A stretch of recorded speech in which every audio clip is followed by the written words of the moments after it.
पिछले भाग में आपने देखा गोपाल अपने भाई के एक हत्यारे को जान से मार देता है और दूसरे हत्यारे की हत्या करने के बारे में बैठा सोचता रहता है कि कैसे दूसरे हत्यारे को मौत के घाट उतारें। तभी दुर्जन सिंह का एक चमचा गोपाल के पास में आकर के बात करते हुए कहता है कि जितनी बार गांव में लड़कियां आती हैं सारा का सारा मज़ा दुर्जन सिंह और उसके बेटे लेते हैं, हम लोगों को तो कुछ मिलता ही नहीं।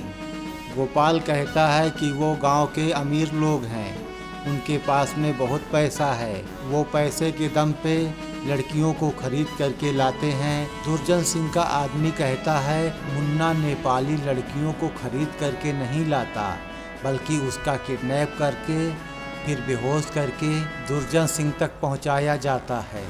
लेकिन इस बार किसी भी हाल में मुझे भी लड़कियों का मज़ा लेना है। उससे बात करने के बाद गोपाल नदी के किनारे वाले बाग में चला जाता है और धान के पुआल पर लेटकर शिकारी शिकार का इंतज़ार करने लगता है।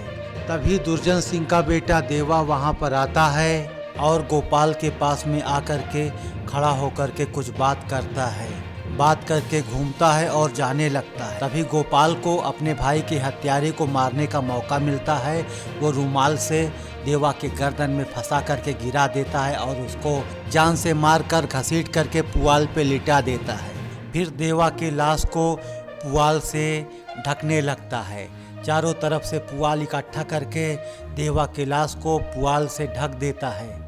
फिर बीड़ी माचिस निकाल करके बीड़ी जला करके पीता है और पुआल में आग लगा देता है, जिसके वजह से पुआल जलने लगता है, चारों तरफ धुआं धुआं होने लगता है। पुआल में ज़ोरदार आग पकड़ लेती है और देवा की लाश उस पुआल में जलने लगती है। आग की आंच बहुत तेज़ होने के वजह से गोपाल आग से दूर चला जाता है और फिर बहुत खुश होता है।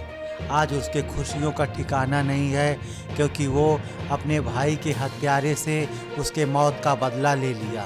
देवा के घर न आने की वजह से बिल्लू दादा, शमशेरा, दुर्जन सिंह आदि गांव वाले सभी लोग देवा को ढूंढने के लिए निकलते हैं। सभी लोग मिल करके नदी, पहाड़, जंगल, हर जगह पे पूरे गांव वाले ढूंढते ढूंढते थक जाते हैं। सभी लोग ढूंढते ढूंढते थक जाते हैं, लेकिन देवा का कोई सुराग नहीं मिलता।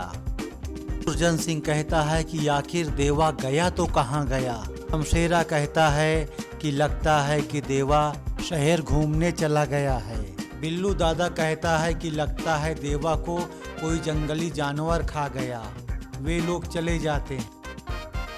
तभी बिल्लू दादा का फ़ोन आता है, वह फ़ोन पे बात करके दुखी होता है। शमशेरा दुखी होने का कारण पूछता है। बिल्लू दादा बताता है कि मुन्ना नेपाली लड़की को लेकर के आ रहा था, रास्ते में लड़की मालूम नहीं कहाँ पे गायब हो गई। ये सुन करके शमशेरा भी बहुत दुखी होता है, कहता है कि हमें तो लड़की चाहिए थी, अब बिना लड़की के मज़ा कैसे आएगा। बिल्लू दादा कहता है कि भाई के गायब होने का इतना ज़्यादा गम नहीं हुआ जितना ज़्यादा लड़की के गायब होने का सुन करके हो रहा है। पूरे गांव में ये बात गूंज जाती है कि लड़की गायब हो गई। पूरा गांव दुखी हो जाता है। लड़की के गायब होने की बात सुन करके दुर्जन सिंह के आंखों में पानी आ जाता है, वह रोने लगता है। शमशेरा दुर्जन सिंह को समझाता है। दुर्जन सिंह कहता है कि तू मुझे न समझा, अरे बड़े मुश्किल से लड़कियों और औरतों का सुख नसीब होता है। इतना पैसा खर्च करने के बाद भी लड़की नहीं आई, जी तो कहता है कि जान दे करके मर जाऊं। वह शमशेरा से कहता है किसी भी हालत में मुझको लड़की चाहिए, तुम ला करके मुझको लड़की दो। बिल्लू दादा कहता है कि अरे लड़की आएगी तो केवल तुम ही थोड़ी रहोगे, हम भी तो तुम्हारे साथ में हैं। तभी जुल्मी दरोगा आकर के बताता है कि मुन्ना नेपाली लड़की को जंगली रास्ते से लेकर के आ रहा था। रास्ते में ना जाने लड़की गाड़ी से कहां पर उतर गई, मालूम ही नहीं पड़ा उसको। जुल्मी दरोगा दुर्जन सिंह को समझाते हुए कहता है कि आप थोड़ा सा सब्र कीजिए, हम आपके लिए दूसरी लड़की की व्यवस्था करवा रहे हैं। 2 दिन का समय हमें दीजिए, 2 दिन में लड़की आपके कदमों पे होगी। दुर्जन सिंह कहता है कि नहीं, हम इतना बर्दाश्त नहीं कर सकते हैं। हम कहते हैं कि पूरे गांव वालों को इकट्ठा करो और चल करके हम लोग उस लड़की को जंगल जंगल ढूंढते हैं। कहीं ना कहीं वो लड़की होगी और हम लोगों को मिल जाएगी। बिल्लू दादा कहता है कि लड़की का मिलना इतना आसान नहीं है, क्योंकि जंगली जानवरों से वो लड़की नहीं बच पाएगी। जुल्मी दरोगा भी कहता है कि हाँ, उस लड़की को जंगली जानवर खा गए होंगे, इसके लिए उसके पीछे जाना ठीक नहीं है। आप परेशान मत होइए, हम बहुत जल्द आपके लिए एक बहुत ही खूबसूरत लड़की की व्यवस्था कर रहे हैं। और हाँ, गांव वालों को लड़की से दूर रखिए, नहीं तो गांव वाले भी लड़की में हिस्सा मांगना शुरू कर देंगे।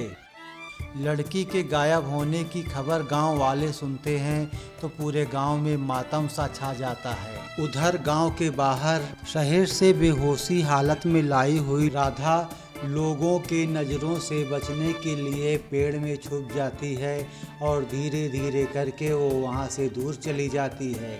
अब राधा क्या करे, कैसे अपने घर जाए, ये सब सोच करके वो बहुत ही ज़्यादा परेशान रहती है। भूख प्यास से तड़पने लगती है। तभी वहाँ पर गोपाल आता है। गोपाल की नज़र राधा पे पड़ती है और राधा की नज़र गोपाल पे पड़ती है। गोपाल राधा के पास जाता है। राधा गोपाल को अपनी सारी दास्तान बताती है, जिसे सुन करके गोपाल के आंखों में पानी भर जाता है।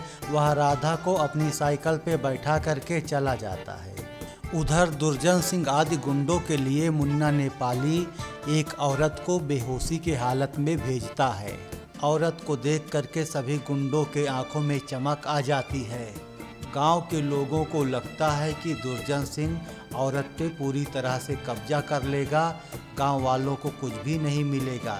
इसके वजह से गांव वाले विद्रोह कर देते हैं और कहते हैं इस औरत पे हमारा भी हिस्सा है, इसलिए ये औरत हम लोगों को भी मिलनी चाहिए।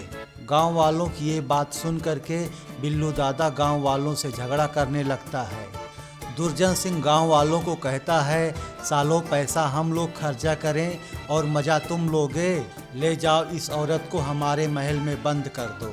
सभी गुंडे लोग बहुत खुश होते हैं, लेकिन गांव वाले बहुत दुखी होते हैं, क्योंकि उनको औरत नहीं मिली इसके लिए।